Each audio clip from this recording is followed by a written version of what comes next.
అదే RTV app వార్తల్ని క్షణాల్లో చదివే అవకాశం ఉంటుంది. ఒక న్యూస్ పేపర్, ఒక టెలివిజన్ ఛానల్ మీ చేతుల్లో ఎప్పుడూ ఉంటాయి.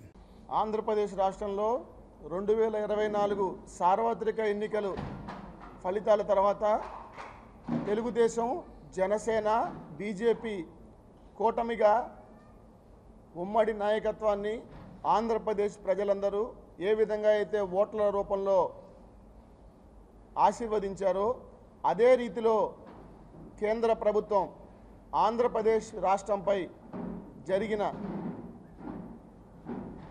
ఏ విధంగా అయితే బడ్జెట్ సమావేశాల్లో ఆంధ్రప్రదేశ్ రాష్ట్రం పైన అదే రీతిలో వరాల జల్లు కులిపించారు. ఇందుకు ముఖ్య కారణం ఒక పరిపాలనాధ్యక్షుడైన నాయకుడు, 40 ఏళ్లకు పైగా రాజకీయ అనుభవం ఉన్న గౌరవ ముఖ్యమంత్రి వర్యులు నారా చంద్రబాబు నాయుడు గారు ఏ విధంగా అయితే ఆంధ్రప్రదేశ్ రాష్ట్రం గురించి అనుక్షణం తపన పడుతూ కేంద్రంలో మోదీ గారు ప్రమాణ స్వీకారం చేసిన తర్వాత ఇప్పటికి 2 సార్లు ఢిల్లీ పర్యటన చేసి 1 నెల రోజుల వ్యవధిలో మా ఆంధ్రప్రదేశ్కు ఇవి కావాలి, మాకు ఈ అవసరం ఉంది అని 7 అంశాలపైన ప్రతిపాదనలు పెడితే కేంద్ర ప్రభుత్వం, మోదీ గారు, వారి మంత్రివర్గం, అలాగే నిర్మలా సీతారామన్ గారు ఆర్థిక మంత్రి గారు, మన రాష్ట్రానికి సంబంధించిన మంత్రులు అమరావతి రాజధాని ఏ విధంగా అయితే గత ప్రభుత్వంలో ముఖ్యమంత్రిగా జగన్మోహన్ రెడ్డి ప్రాంతాల మధ్య చిచ్చు రేపే విధంగా అమరావతి పైన విషం జిమ్ముతూ అణిచివేసే ప్రయత్నం చేసి ఎటువంటి నిధులు కేటాయించింది గాక కేంద్రం నుంచి కూడా ఇంతవరకు ఆంధ్రప్రదేశ్ రాష్ట్రానికి ముఖ్యమంత్రిగా గతంలో జగన్మోహన్ రెడ్డి గారు తీసుకొచ్చింది ఏమీ లేదు. తన కేసుల కోసం, స్వార్థ రాజకీయ ప్రయోజనాల కోసం, బాబాయ్ హత్య కోసం ఏ విధంగా అయితే కేసుల నుంచి తప్పించుకోవాలని అనుక్షణం ప్రాకులాడారు తప్పితే ఆంధ్రప్రదేశ్ రాష్ట్రం గురించి ఏ రోజు కూడా చిత్తశుద్ధితో వ్యవహరించిన పరిస్థితి లేదు. అటువంటిది ఈరోజు అమరావతి రాజధాని నిర్మాణానికి 15,000 కోట్ల రూపాయలు కేంద్ర ప్రభుత్వం ఆర్థిక సాయం చేసి అవసరమైతే ఇంకా చేస్తామని కూడా హామీ ఇవ్వటం ఎంతో సంతోషదాయకమైన విషయం. అలాగే పోలవరం ప్రాజెక్ట్, ఆంధ్రప్రదేశ్ జీవనాడి అయిన పోలవరం ప్రాజెక్ట్ని పూర్తి స్థాయిలో కేంద్ర ప్రభుత్వమే భరిస్తుందని చెప్పి కేంద్ర ప్రభుత్వం హామీ ఇవ్వటం కూడా ఈరోజు ఆంధ్రప్రదేశ్ యువత విద్యార్థులుగా మేమెంతో సంతోషదాయకంగా హర్షం వ్యక్తం చేస్తున్నాం. ఎందుకంటే ఈరోజు ఆంధ్రప్రదేశ్ రాష్ట్రానికి అటు అమరావతి, ఇటు పోలవరం 2 కళ్ళు వంటివి.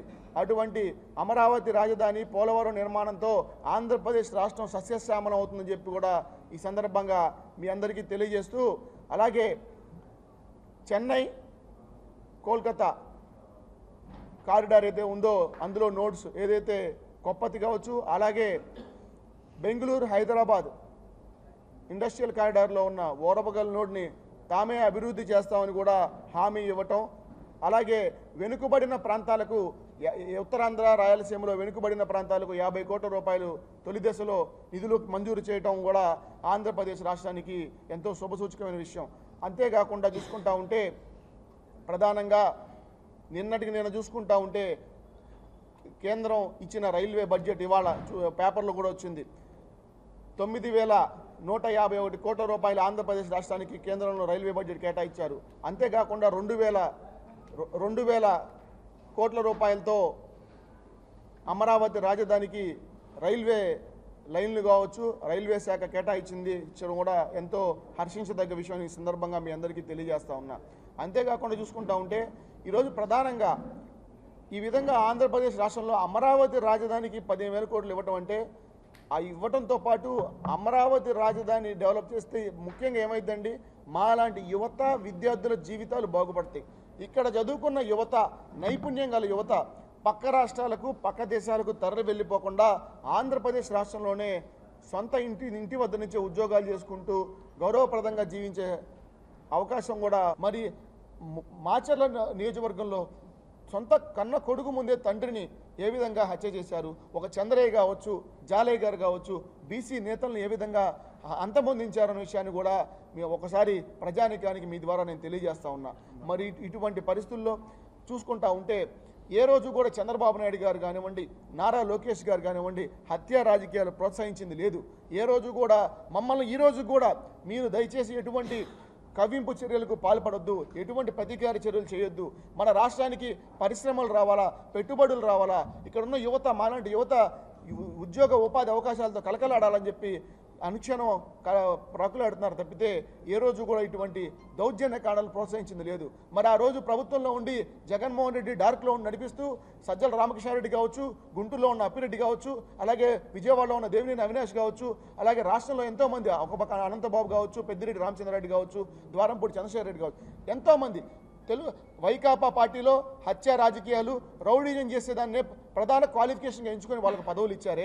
మరి ఈరోజు తెలుగుదేశం పార్టీలో ఉన్న ఎమ్మెల్యేలు కావచ్చు, మంత్రులు కావచ్చు, అందరూ కూడా ఎంతో ఉన్నత విద్యావంతులు, ఉన్నతమైన హోదాలో ఉండేవాళ్ళు, గౌరవప్రదమైన జీవితాలు గడిపే వాళ్ళకే ఈరోజు తెలుగుదేశం పార్టీ ఎమ్మెల్యే పదవులు, మంత్రి పదవులు, ఎంపీ పదవులు ఇచ్చి గౌరవం ఇచ్చింది. ఎందుకంటే రాష్ట్ర ప్రజల్ని ఒక జవాబుదారీతనంతో ఉండాలని చెప్పేది అనుక్షణం గౌరవ ముఖ్యమంత్రి నారా చంద్రబాబు నాయుడు గారు కోరుకుంటూ ఉంటారు. మరి ఇటువంటి పరిస్థితుల్లో ఆంధ్రప్రదేశ్ రాష్ట్రం గురించి అనుక్షణం పాటుపడే వ్యక్తి, పాటుపడే ప్రభుత్వాలు చంద్రబాబు నాయుడు గారు, తెలుగుదేశం, బీజేపీ, జనసేన కూటమి సందర్భంగా తెలియజేస్తూ, అలాగే నేను చూసుకుంటే జగన్మోహన్ రెడ్డి గారు ఢిల్లీ వెళ్ళి దీక్ష చేశారు.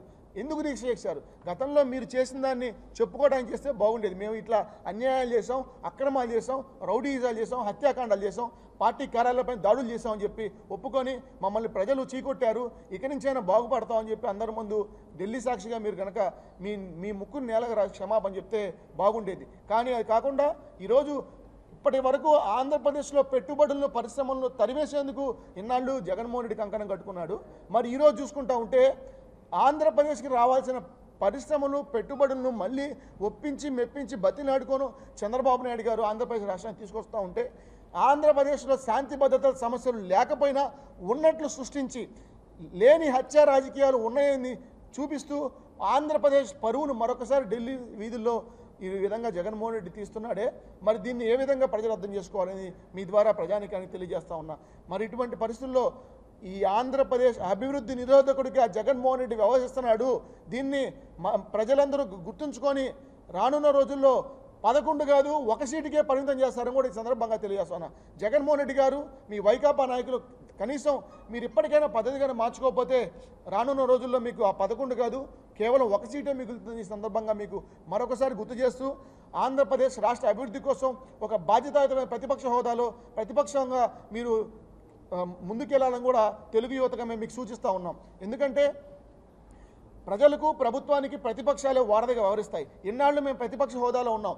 బాధ్యతాయుతమైన ప్రతిపక్ష హోదాలో మీరు చేస్తున్న దాష్టికాలను, అరాచకాలను ఎదుర్కొంటూ మీ ప్రభుత్వ ప్రజా వ్యతిరేక విధానాల్ని గతంలో ప్రజలకు, ప్రభుత్వానికి వారధిగా మీకు అనుక్షణం గుర్తు చేశాం. కానీ మీరు వాటిని పెడదోవన పట్టి అధికార దురంగారంతో వెలిగి ఇవాళ మీకు ఈ దుస్థితికి కారకులయ్యారు. అది మీ స్వయంకృత అపరాధం తప్పితే మరొకటి కాదు. ఒకళ్ళు మీకు ఈ పరిస్థితి బాగలేదు సరిదిద్దుకొని చెప్తున్నారంటే దాన్ని స్వీకరించాల్సింది పోయి వాళ్ళపైన దాష్టికాలు, కేసులు, అక్రమ కేసులు, అరాచకాలు చేశారు. దీన్ని తీవ్రంగా ఖండిస్తూ ఇప్పటికైనా మారండి అని చెప్పి సందర్భంగా వైకాపా నాయకత్వానికి మేము సూచిస్తూ ఉన్నాం. అట్లాగే ఆంధ్రప్రదేశ్ రాష్ట్రం పట్ల అనుక్షణం బాధ్యతాయుతంగా మెలుగుతూ ఆంధ్రప్రదేశ్ కోసం ఇప్పుడు జరిగింది ట్రయల్స్ మాత్రమే, ఇంకో 4 ఏళ్ళు ఉన్నాయి, ఇంకా 4 బడ్జెట్లు ఉంటాయి.